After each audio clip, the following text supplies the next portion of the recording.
Don't Trust, Verify, Bitcoin. L'associazione ZeroSync, con sede in Svizzera, un'associazione senza scopo di lucro, vuole portare la prova a conoscenza zero, gli ZK, famosissimi e utilizzatissimi soprattutto nell'ultimo anno e mezzo su Ethereum, proprio sulla chain di Bitcoin. ZeroSync, che ha un codice open source ovviamente, ha già un prototipo che permette di scaricare lo stato della blockchain di Bitcoin e tutte le transazioni senza dover affidarsi a terze parti, ma soprattutto senza dover scaricare tutta la catena dall'anno zero. Il prototipo ZeroSync permette di verificare il consenso di Bitcoin ma non le firme delle transazioni. Ovviamente è un prototipo ancora con qualche problema di lentezza, ma dovrà essere ottimizzato. Questo sistema si basa su prove star, che utilizza per la prima versione del software il linguaggio Cairo abilitato da Starkware. Le prove a conoscenza zero permettono di aumentare sensibilmente la scalabilità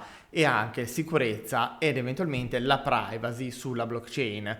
Come abbiamo detto e come abbiamo visto, su Ethereum ci sono da tempo forti investimenti e implementazioni e grazie a ZeroSync per la prima volta si possono assimilare le prove a conoscenza zero tramite Bitcoin. Infatti, andare a dimostrare centinaia di gigabyte di storia della blockchain è computazionalmente molto costoso, stiamo parlando sempre di Bitcoin. Con ZeroSync, una volta generata una prova, un numero arbitrario di nodi della rete può utilizzarla per sincronizzarsi istantaneamente con la rete. Le dimostrazioni sono succinte indipendentemente dalla crescita della dimensione della catena. Quando viene estratto il blocco successivo, qualsiasi prover può estendere in modo incrementale la precedenza prova catena. Questi sistemi di prova si assimilano molto bene con l'immutabilità di Bitcoin, infatti consentono di comprimere la catena e aumentarla con strutture di dati che sono aggiuntive, come un impegno impostato UTXO,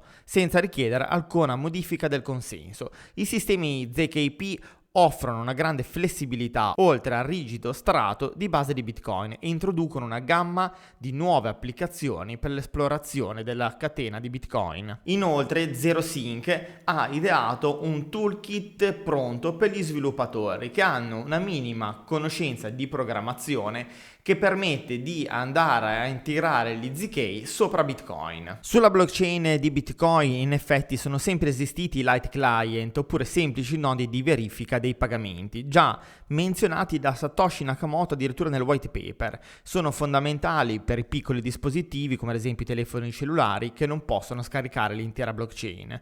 È possibile verificare i pagamenti senza eseguire un nodo completo della rete, aveva già scritto Satoshi. La verifica è affidabile fintanto che i nodi onesti controllano la rete ovviamente, ma è più vulnerabile se la rete è sopraffatta da un utente malintenzionato.